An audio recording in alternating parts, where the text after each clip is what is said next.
Hello and welcome to Separate Bathrooms. We'd like to acknowledge the Gadigal people of the Eora Nation, the traditional custodians of this land, and pay our respects to the elders, both past and present. And I'm Ali Daddo. I'm Cam Daddo.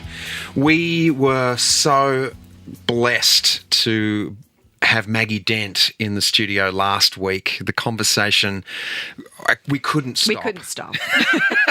We're going to cut it off at 40 minutes because she's so full of wonderful stories and advice and just great information for parents and for kids. So we decided to make it a two-parter. So if you haven't listened, go back and listen to the one last week and follow along for this week's episode. Enjoy. I have found that, I love the idea of planting the seed. For me, in my parenting with our kids, it's been, if I've planted the seed, it's actually having the wherewithal to stop there. Yes. We want a big conversation follow sometimes. the plan.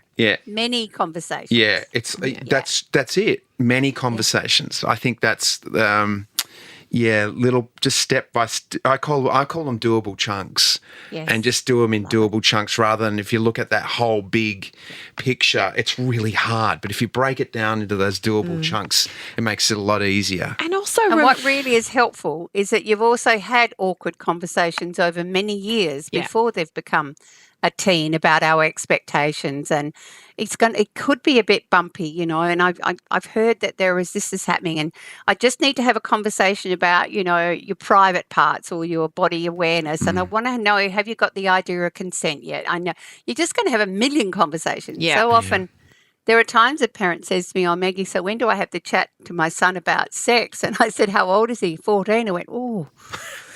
Given that 80% of boys by 14 have been watching pornography, I'm a bit concerned you may have left it a little late.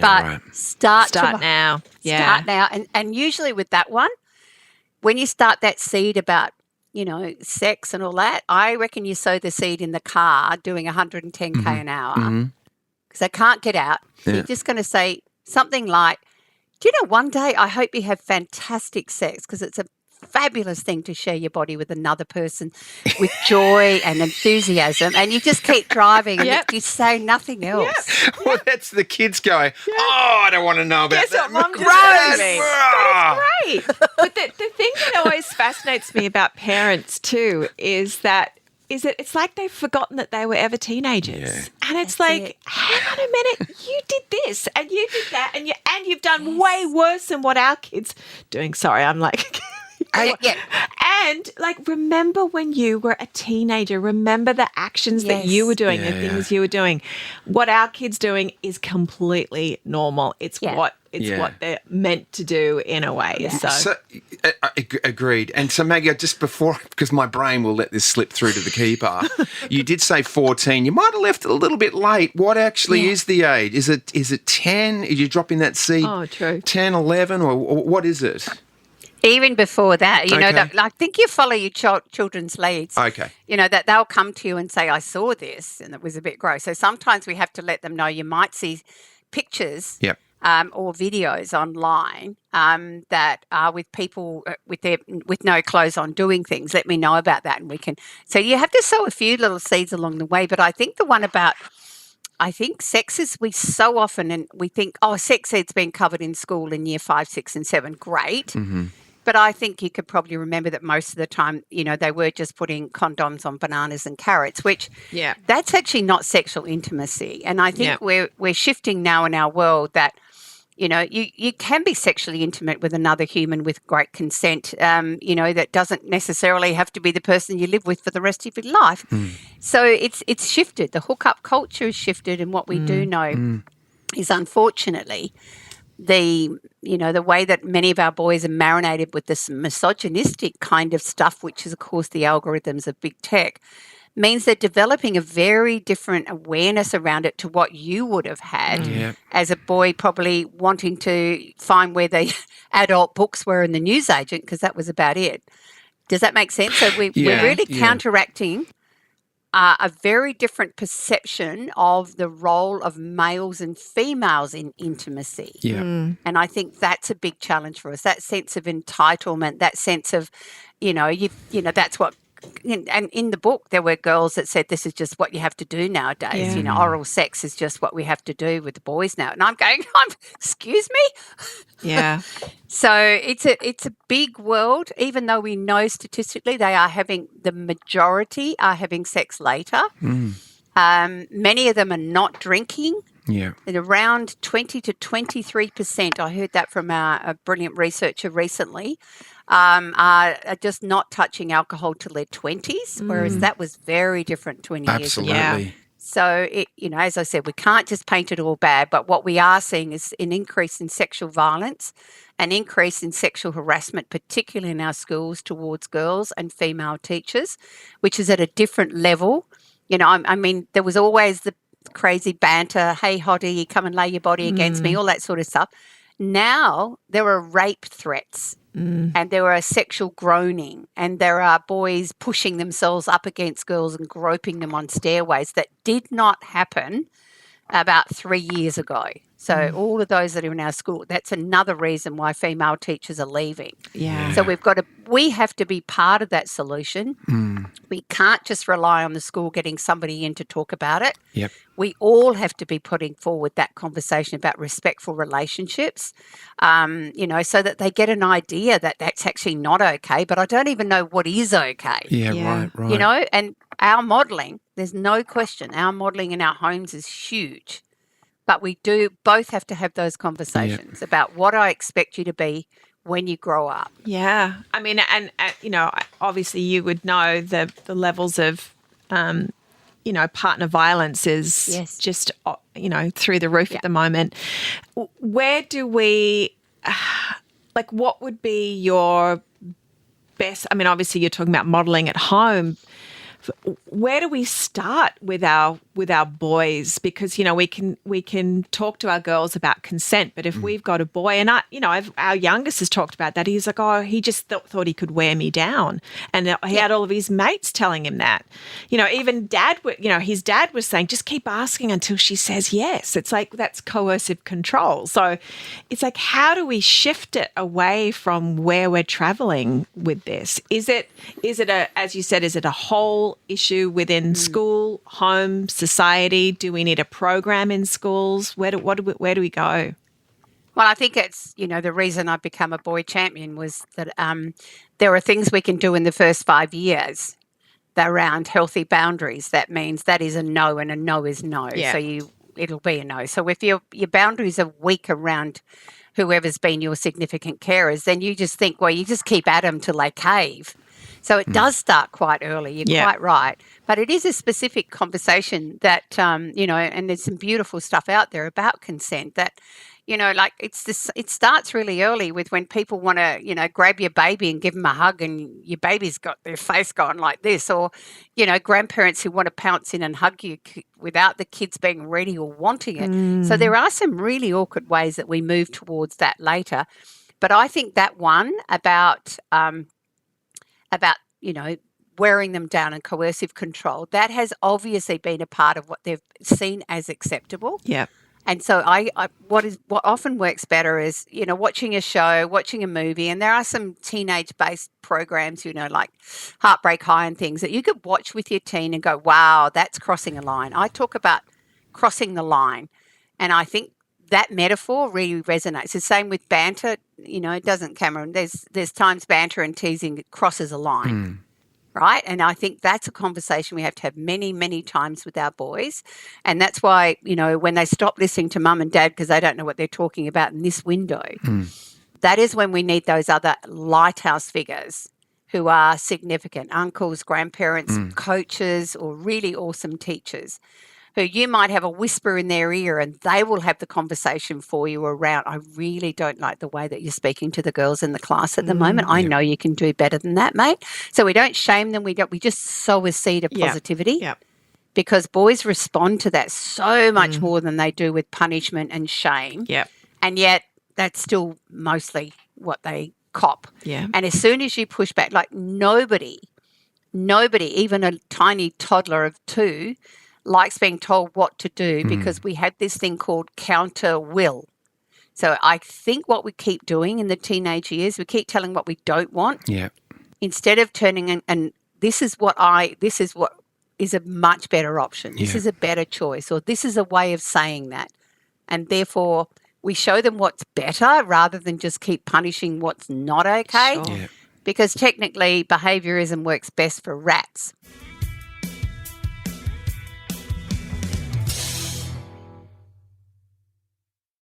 One of the things that I do struggle with is in my friendship group.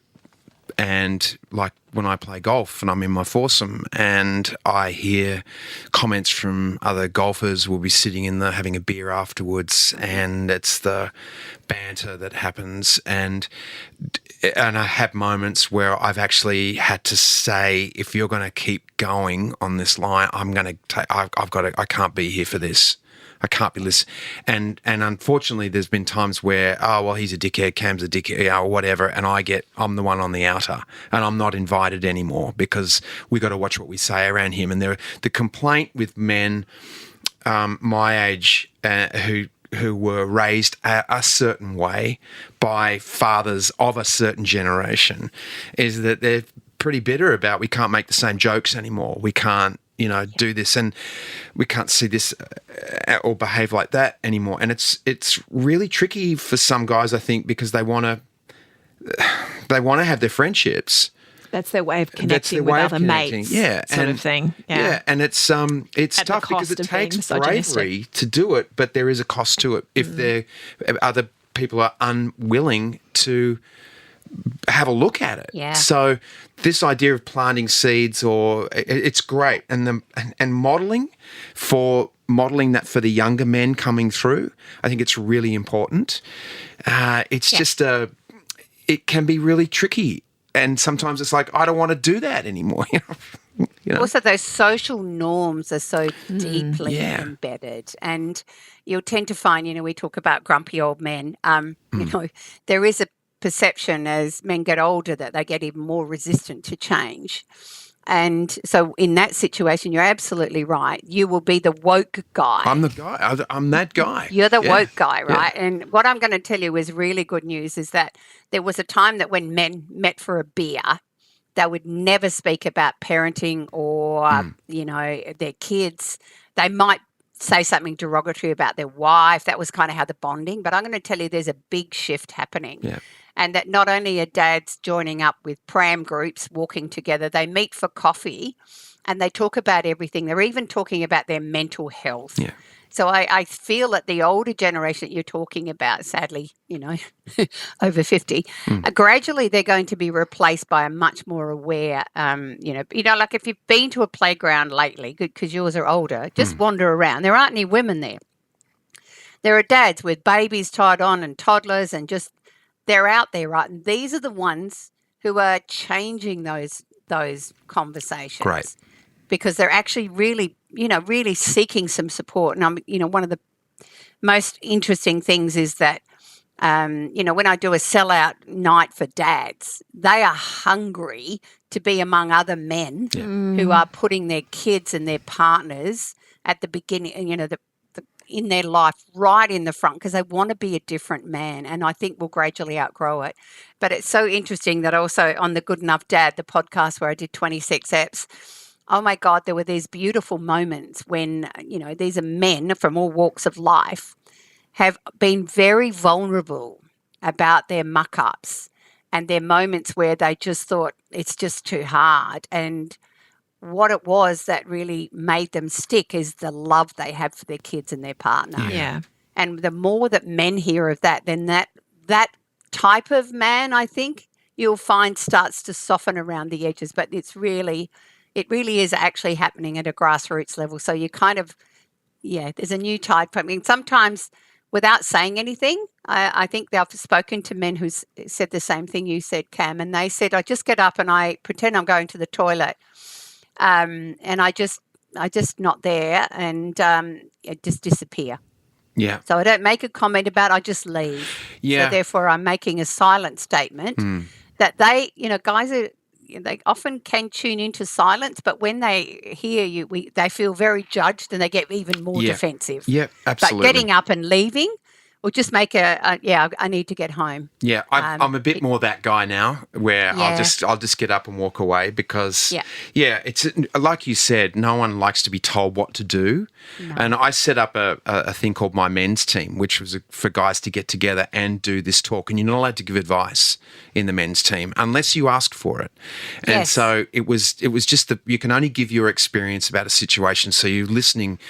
Learning to listen, basically, and it's great to hear that this shift is happening. It's really so good. Good. Yeah. And especially around mental health as well, Cam, is that because I've worked a lot around men who struggle after the loss of a partner or the loss of a child, because that was my specialty.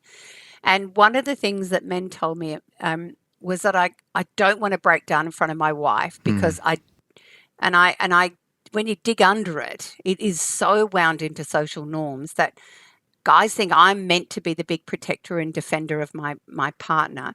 And if I'm vulnerable, I don't think she could love me. And it was interesting because I had this chat with Sarah Konoski about mothering our boys. And I shared this, how, I spoke about a couple of the men who just found it really hard to tell their wife as she was dying in the last days of her life that he loved her, and it just used to get stuck. And after her funeral, he was so angry at himself. And I said, look, she knew that because you turned up every day. You were there every day.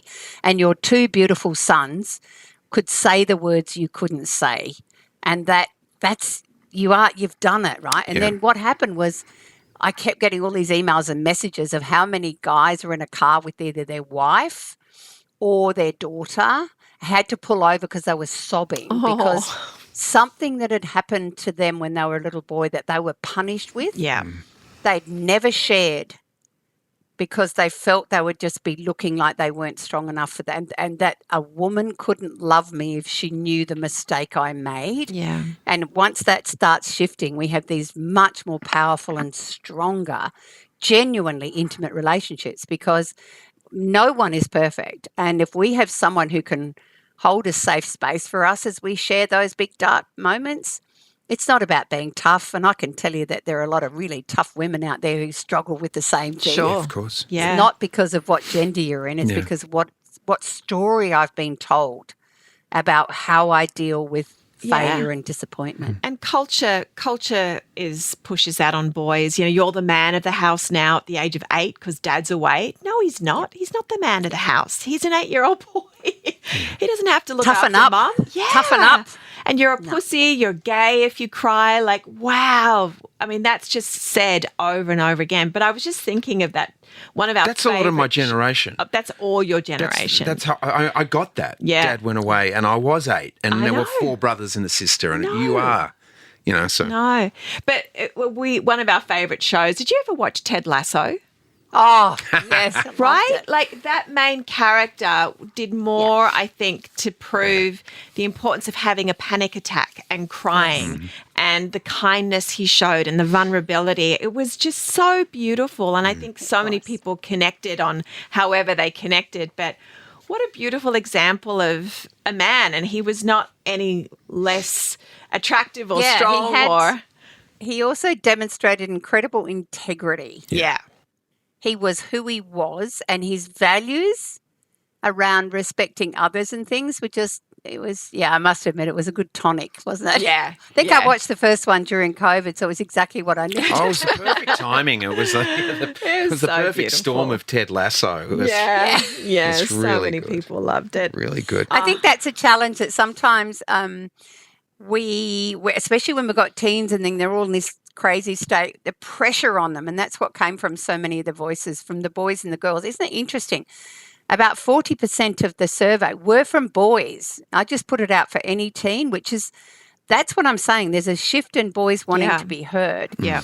And they feel that the pressure on them, to achieve grades or awards that make their parents feel like they can love them more. that they're aware of it. And there were several that said that, I'm in a really expensive school. They keep telling me how much it costs to educate me. That's a big burden for me to carry. And I'm going, oh.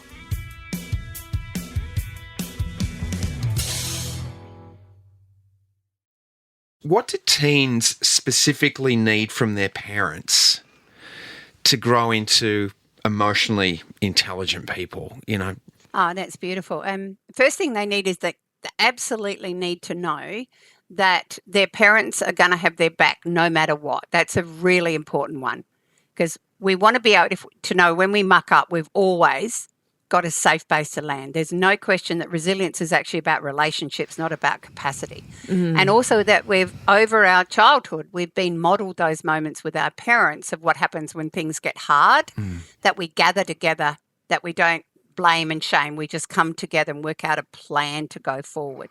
That's incredibly important. Okay. I think we celebrate moments of failure and muck up, the failed test or whatever it is. We just don't make it a sign there's something wrong with you, because the three most common things to come from a teen who's contemplating dying by suicide is no one cares, so we can fix that. Right. I don't matter, and they'd be better off without me. Yeah.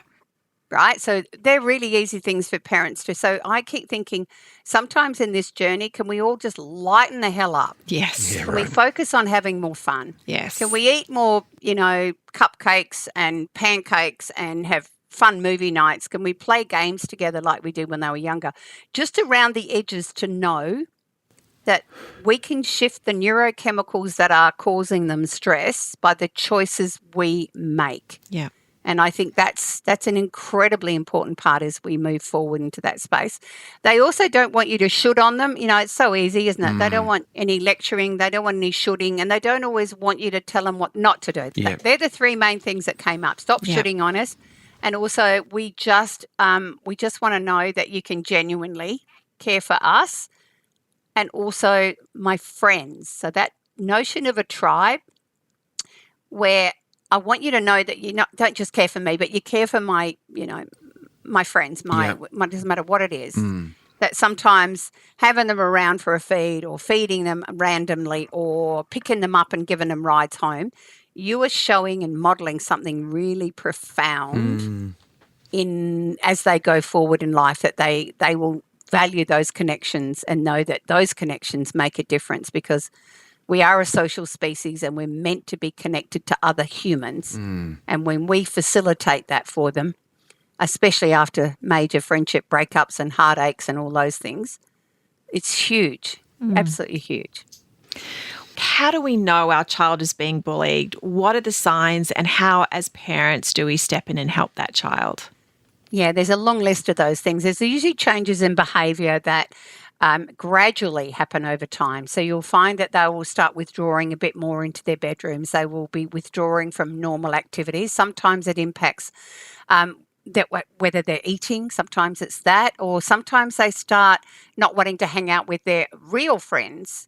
Like, you'll notice a shift in that. But then you've got to look at their sleep. If they're walking around the house at all hours of the night, you can trust your gut instinct. Something's not okay. And that's why I keep saying, we just sow a seed. You don't seem yourself. Can we have a chat to see what's going down? Just sow a seed. You don't seem yourself, okay? But the big one, I think, in all of this is that the bullying that we used to experience was face-to-face. Yes. So what's happening now, of course, is they're really frightened. You're going to take their phone off them. Yes. If I tell you that it's going on downline, rather than coming to me and saying, look, these girls are being really awful, and they can be so cruel, that mum and dad might race out and confront them or confront the parent or make it worse, which it often does. So they just want to push it under. I don't want to bother them. I don't want to upset them. And then it just, as you can see, that there's a point where we just can't deal with the pain of. And it is profound, because your capacity to see it logically is impaired because you're only young. Yeah, can't see your way out. And also the pile-on that can happen is all of the others in that environment have to kind of be a part of it to stay in the group. So it's tied up with so much, cognitive immaturity And often when we confront those sorts of girls at different times, I've worked through some of these things in the early days. It was where we're just having fun. But of course, it's actually, there's being mean, saying something mean, and there's being a bit nasty, but the bullying is an intention to cause harm. Yeah, right. That's repeated. And I think we have to have conversations in our homes about the difference and being, if it happens to another person, step forward and see if we can, create some sort of an ally for that kid. There are times that we do need to move schools. We do need to be able to bring them home for a while, because it is the potential in that window when they're biologically wired to be developing friendships and connections. It can absolutely have that fatal consequence. And, at the end of the day, one of the things that schools can struggle with is the fact that when all that cyberbullying is happening at night, it's technically not during school time. Yes. But the play out is happening at school time. Yeah, right. Yeah. Right? And so often, that's where there's a bit of a mix-up. Some schools handle it brilliantly. However, there's also that culture, that we've talked about, no bullying. Well, what happens when don't think of a blue elephant? Well, we're not encouraging, friendships or being civil or being respectful. So many of those conversations need to happen in our home, because, it can be your kid that's doing it. Yes. And it might have started off as a bit of a thing that it's then developed, and then they can't get out of it. Because I worked with a boy that was a bully at a school. And I did some very, in my class, I make sure everyone has lots of paired conversations to get to know each other in the class, very short, bit funny.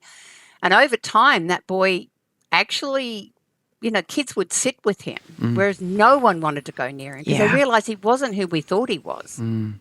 But that takes some, energy, and a lot of teachers and school leaders just have not got the time to follow through everything, even if they hear it. But and every they child. cover it up. Yeah. They cover it up. There's so many ways they hide all their awful trolling online.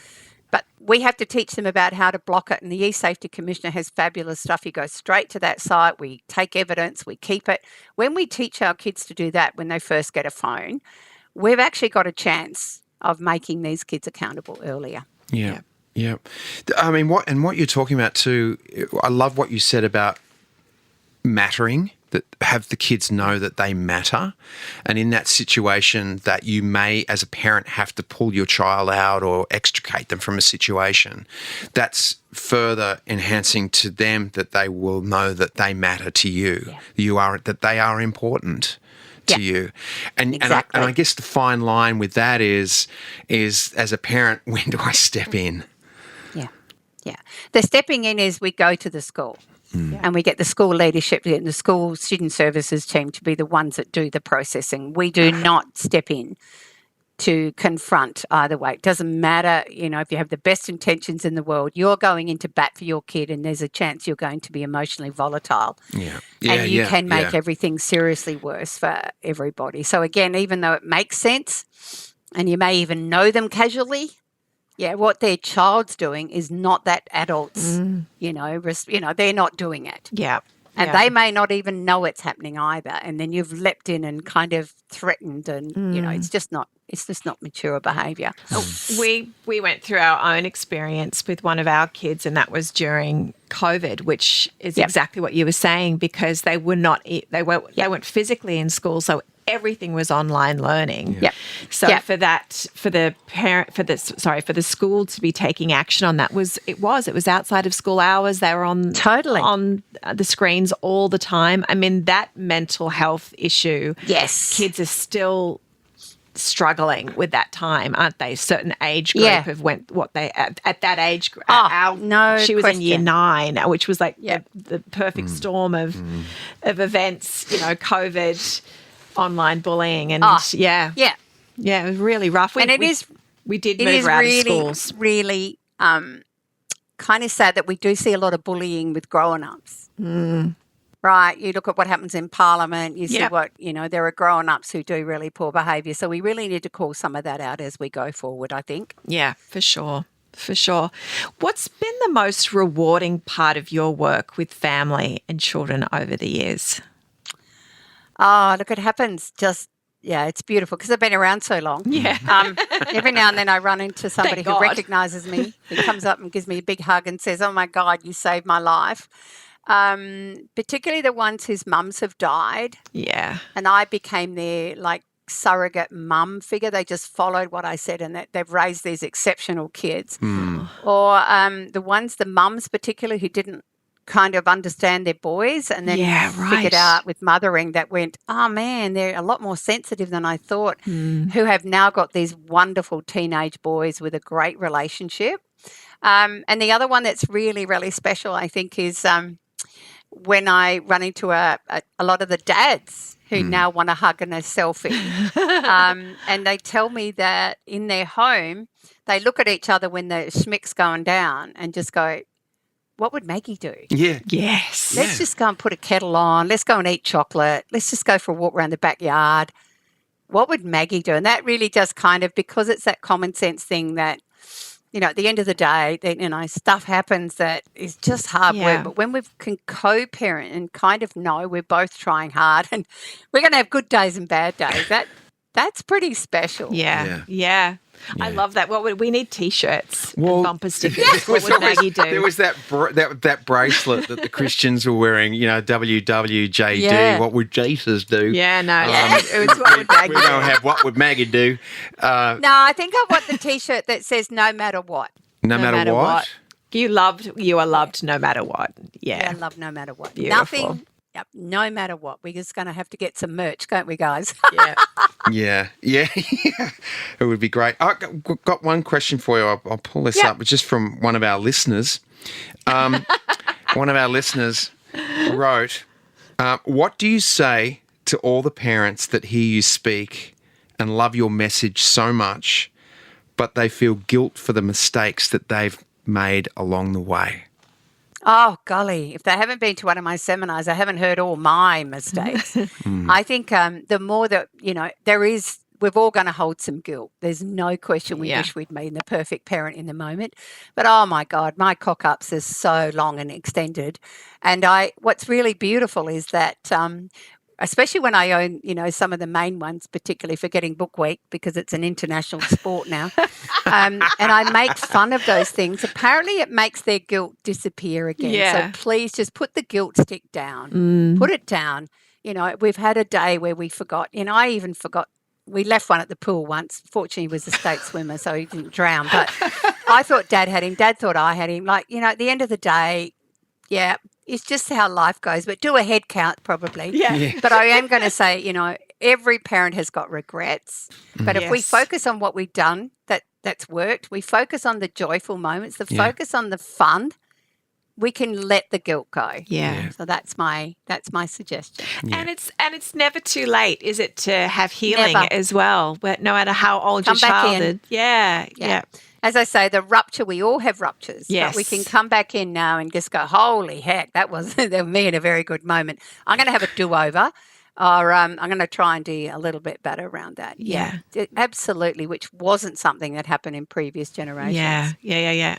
Maggie, you make me feel like so much better about my parenting and about my kids. And it's like, what would Maggie do? Maggie makes me feel better. Yeah. I always recommend a really good block of high-quality fruit and nut chocolate in the bedroom for those moments. Because it is a health food. Got it? It's a health food. You got the roughage, the sweetness, the whole whatever, lot. the black stuff. It creates serotonin, so you'll come out a better parent. Now, it says, I've got this written down that this is your final parenting book. Final. I've locked the gate. No more books for parents. You're shutting up shop. I might write fiction, but I feel it's time to hand the baton over to all the other educators coming up, some of them who I really love and respect. Yeah. So as an old wise crone, it's time to hand over the baton, and I feel really good about it because I turned 70 in a few months. So felt like a good time. 10's a good number. Mine's a mighty fine number. Two trains going. Yeah. Help my teens, supporting our teens through tough times is your latest and last book on parenting, because there's a brilliant library of them. So thank you so much for guiding us. thank you for having a chat with me. I really looked at you guys from a distance and going, you've done some fabulous stuff. Well done. Thank you. Thank you so much. We've so enjoyed this chat with you today. Oh, wonderful. Thanks for your time, Maggie. Thanks, Maggie. You're Take care. superhero. Superhero. Cheers. You're the one who called me a train, remember? Get on the train. Well, that's the end of our two-parter with Maggie Dent, which could have been a 10-parter. I love her grace that she would say, you know what, I've done 10 books. You don't need to hear from me anymore. Yeah, There's a pass whole on lot to of the new next information generation. coming out from incredibly insightful people. And that is insightful in itself, isn't it? That she knows that about herself. And it also... without ego. Yeah, because she is the queen of common sense. Yeah. Which was absolutely... has been on show for the last two of these episodes that we've spoken to her. I mean, I really mean that. Like, I feel like we did good as parents. Like, I'm like, all those things that I've felt guilt over and worried over, I'm like, you know, it's okay. You're okay. Look, I so hope you've enjoyed our double session with Maggie. We sure have. You can get all of her books, but her last one is Help Me, Help My Teens, Supporting Our Teens Through Tough Times. And you may just learn a lot about yourself as well. I did. Yeah. Loved that. Did you? I did. Loved it. Loved. All right, we'll catch up with you next time on Separate Bathrooms. Thanks for listening.